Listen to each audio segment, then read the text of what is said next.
दिनों से प्रिया को कुछ ठीक नहीं लग रहा था। हर वक्त उसका जी मचलता रहता और सीने में भारीपन महसूस होता। एक दिन रसोई में खाना बनाते हुए प्रिया इसी बारे में अपनी एक सहेली से जिक्र कर रही थी। पता नहीं यार क्या हुआ है मुझे, कुछ दिनों से ना जी ऐसा खराब रहता है कि क्या बताऊं। आधा से ज्यादा वक्त तो मैं उल्टियां करती रहती हूँ और अब तो सब्जी बनाने के लिए कढ़ाई में तेल तक डाला नहीं जा रहा है मुझसे। इसकी स्मेल, छी यार, लगता है गलती से राहुल कोई एक्सपायरी तेल ले आया है। अरे तो अपनी सास को बताना। बताया तो, उनका कहना है कि मैं डिनर करने के बाद राहुल के साथ भी खाने के लिए बैठ जाती हूँ, तो इतनी गर्मी में ज्यादा खाने के कारण मुझे उल्टी आती है। जब से उल्टी की बात उन्हें बताई ना, तब से उन्होंने मेरा खाना आधा कर दिया। और अभी तेल की बात बताऊंगी तो कहेंगी काम से बचने के लिए मैं ये ड्रामा कर रही हूँ। तेरी बात सुनकर तो मुझे कुछ और ही लग रहा है। एक बार तो डॉक्टर से चेकअप तो करवा ले। आई थिंक तुम प्रेग्नेंट हो, क्योंकि जब मैं प्रेग्नेंट थी तब मुझसे भी तेल की स्मेल बर्दाश्त नहीं होती थी। अरे हाँ यार, ये तो मैंने सोचा ही नहीं। घर के काम में इतनी फंसी रहती हूँ, बच्चे के बारे में सोचने तक का भी वक्त नहीं मिलता। मैं आज ही ना टेस्टिंग किट मंगवाकर चेक करती हूँ। ऑनलाइन प्रेगनेंसी टेस्ट की किट प्रिया अपने घर मंगवा लेती है। प्रिया शर्मा का घर यही है? किसी प्रिया का घर नहीं है ये मेरा घर है। प्रिया मेरी बहू है। बोलो क्या काम है? कौन है ये लड़का प्रिया? किसी को बुलाया है क्या तूने? वो मैंने कुछ ऑर्डर किया था मम्मी जी, वही आया होगा। दिन भर तो तुझे गैस हुई रहती है और फिर खाने को कुछ मंगवा लिया। फिर कहे कि मेरी तबीयत खराब रहती है, सीने में दर्द रहता है, मुझे डॉक्टर के पास ले चलो। इतनी गर्मी में इतना खाएगी तो सीना तो जलेगा ही ना। ममता की बात पर प्रिया कोई रिएक्शन नहीं देती और डिलीवरी बॉय से अपना पार्सल लेकर सीधा अपने कमरे में चली जाती है। 10 मिनट बाद ऑफिस जाने के लिए देर हो रही है मुझे, और ये प्रिया दरवाजा बंद करके बैठ गई। प्रिया! रोज तो ऐसा नहीं करती बहू, कहीं वो बाथरूम में बेहोश तो नहीं हो गई? जाकर देख, दरवाजा तोड़। आजकल उसकी तबीयत भी कुछ ठीक नहीं चल रही है। पिछले महीने ही तो नया दरवाजा लगा है, इतनी सी बात पर दरवाजा तोड़ देंगे क्या? आप भी ना, बाहर से खाना मंगवाया उसने, कमरे में बैठकर वही खाया होगा, सब निकाल रही होगी।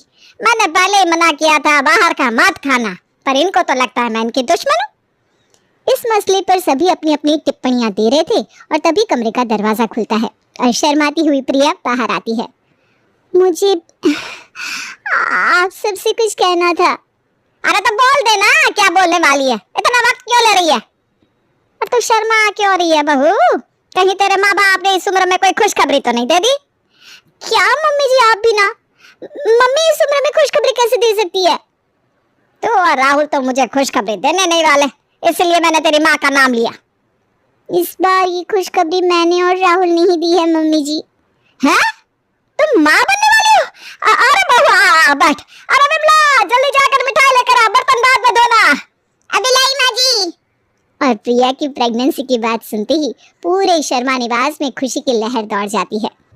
भागती हुई विमला मिठाई का डिब्बा लेकर आई और सभी का मुंह मीठा कराती है। हमारा मुंह बाद में मीठा करना, पहले तो प्रिया बहू का मुंह मीठा कर। इतनी बड़ी खुशखबरी दी है बहू ने हमें। राहुल जैसे ही मिठाई के डब्बे में से एक मिठाई प्रिया के मुंह के पास लाता है। No no no no no, हटाओ इसे, लगता है ये तो खराब हो गई है।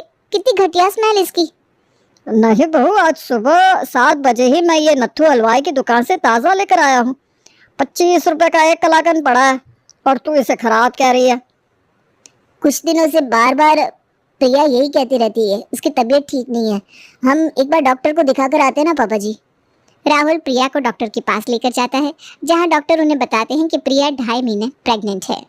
आपकी प्रेगनेंसी को 2 महीने हो गए और आपको पता भी नहीं चला? वो कुछ 1 महीने से मेरी तबीयत खराब रहती है। मतलब ये सब प्रेगनेंसी के कारण हो रहा था? जी बिल्कुल, प्रेगनेंसी के कारण कई हार्मोनल चेंजेस होते हैं बॉडी में, जिसमें होने वाली माँ के खाने की पसंद बदल जाती है। कभी उन्हें डिटर्जेंट की स्मेल अच्छी नहीं लगती तो कभी तेल की। तो अब मुझे क्या क्या करना होगा डॉक्टर जी? मैं आपको एक फिजियोथेरेपिस्ट और डाइटिशियन सजेस्ट कर देती हूँ। वो आपको बताती रहेगी कि आपको क्या खाना है, क्या एक्सरसाइज करनी है। डॉक्टर से मिलकर प्रिया अपने घर आती है, पर जैसे ही वो घर में पहला कदम रखती है उसे घी की महक आती है। छी! अब इस वक्त घी कौन निकाल रहा है? तू आ गई बहू, तेरे जाते ही मैंने घी निकालने की तैयारी शुरू कर दी थी। अब इसी घी से तेरे लिए मेवे के लड्डू बनाऊंगी, जिसे खाकर तेरे साथ साथ तेरे पेट में पल रहा तेरा बच्चा भी स्वस्थ हो जाएगा। प्रिया भागते हुए कमरे में चली जाती है और अपने कमरे का दरवाजा बंद कर लेती है। कुछ गलत बोला क्या बेटा मैंने? लड्डू ही तो खिलाना चाह रही थी अपनी बहू को। क्या उसके पेट में पल रहा बच्चा मेरा कुछ नहीं लगता? मैं भी तो दादी बनूंगी, लाड भी नहीं कर सकती क्या अपने बच्चे को? मैं तो बाहर गाड़ी पार्क कर रहा था, अब प्रिया कमरे में क्यों गई ये तो आप जाने। मम्मी मुझे ना ऑफिस के लिए लेट हो रहा है, मैं निकलता हूँ। राहुल और सुरेश अपने अपने काम पर निकल जाते हैं, दोनों सास बहू को घर पर छोड़कर। हॉल में बैठी प्रिया क्राइम एपिसोड्स देख रही थी, तभी वहां ममता आकर उसके बगल में बैठ जाती है। ये तो क्या देख रही है बहू? खून खराबा, चोरी डकैती। अभी देखिए ना मम्मी जी, बड़ा मजा आएगा। बहुत सस्पेंस है सीरियल में। इस लड़के ने किडनैपिंग की है एक बच्चे की, पर अब लगता है कि बच्चा इसी का है। पागल वागल हो गई है क्या तू? अपने पेट में पल रहे बच्चे को ये सब दिखाएगी तू? अरे इस हालत में तुझे रामायण देखना चाहिए, भगवान का पाठ करना चाहिए। भजन कीर्तन लगा टीवी पर, बड़ी आई क्राइम सीरियल देखने वाली। अब मुझे स्ट्रेस क्यों दे रही है मम्मी जी? डॉक्टर ने मुझे कहा है कि वही चीज करो जो करने का तुम्हारा मन करे, फिर वो कैसी भी चीज हो तुम्हारे लिए पॉजिटिव इम्पैक्ट ही देगी।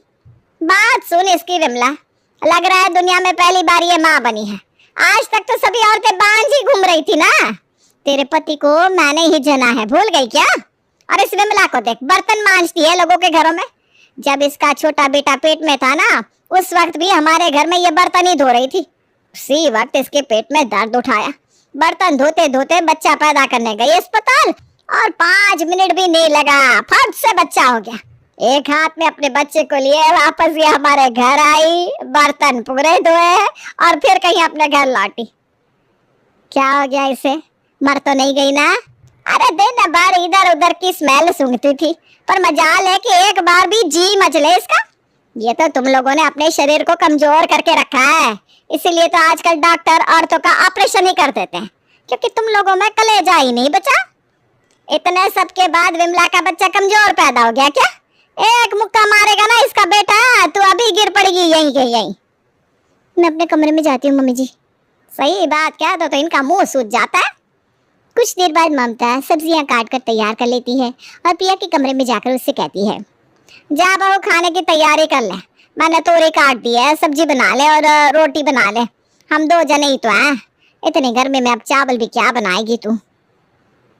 तोरू की सब्जी नहीं मम्मी जी, मेरा मन तोरू वोरू खाने का नहीं है।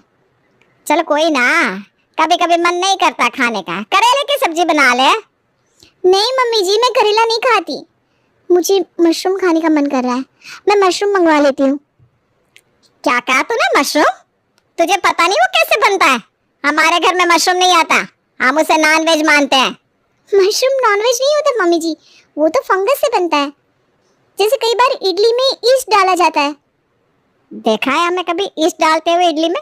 हम तो हमेशा से इनो के पैकेट डालते हैं या दही खमीर के लिए, उसी से काम हो जाता है। और तूने तो शादी के बाद कभी मशरूम की बात नहीं की, आज तुझ में मशरूम खाने की इच्छा क्यों जाग रही है?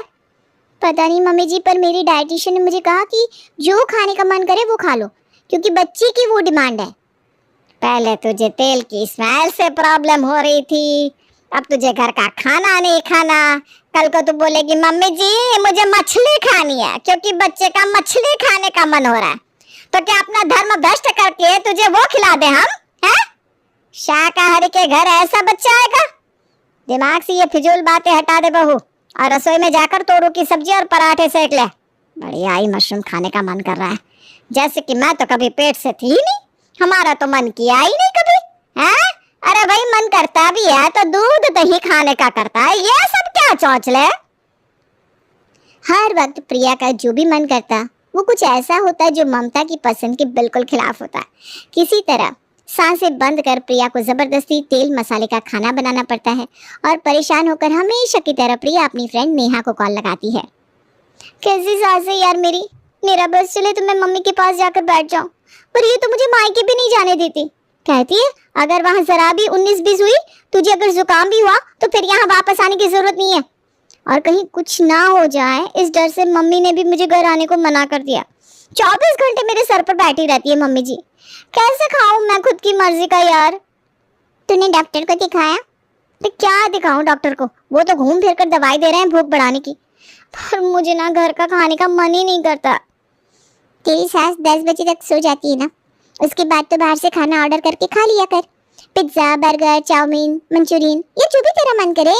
किसे ही पता चलेगा, और जो पैकेट हो उसे बाहर के बाहर फेंकवा देना राहुल जीजू से।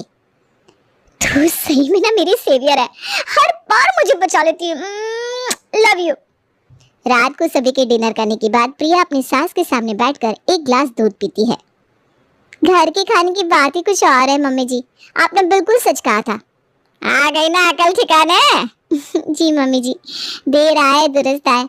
आप लोग आराम कर लीजिए, मैं भी सोने जाती हूँ। माँ का रात को ज्यादा देर जागना बच्चे की सेहत के लिए अच्छा नहीं होता ना। और अपने सास ससुर को सोने भेजकर प्रिया भी अपने कमरे में चली जाती है।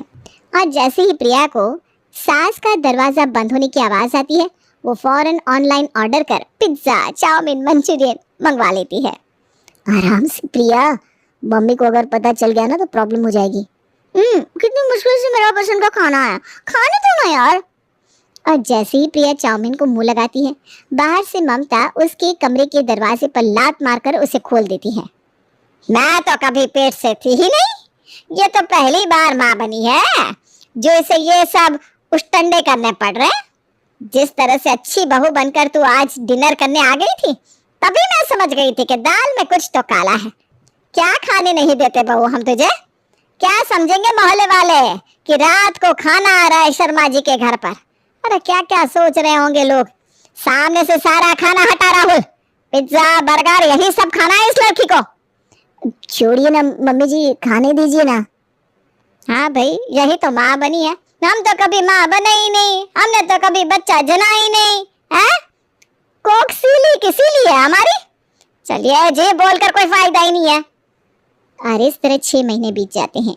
एक सुबह ममता अपनी बहू को एक्सरसाइज करता देख लेती है। इतने भारी भारी डंबल्स उठा लेती है बहू, कमर नहीं अकड़ती? नहीं मम्मी जी, क्यों अकड़ेगी, मैं तो आराम से उठा लेती हूँ डंबल्स। तुम तो पूरी तरह नीचे भी बैठ जाती हो, कोई तकलीफ नहीं होती क्या बहू?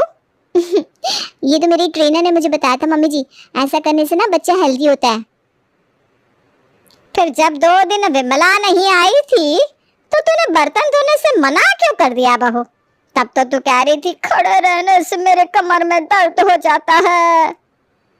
वही तो बात है ना, घर में झाड़ू पोछा लगाना बच्चे के लिए जान का जोखिम हो जाता है, पर ये भारी भारी डंबल उठाना बच्चे के लिए अच्छा है। मुझे क्या है भाई, जो करना है करो, मैंने तो बोलना ही बंद कर दिया है। एक दोपहर ममता से मिलने उसकी सहेली रंभा आती है।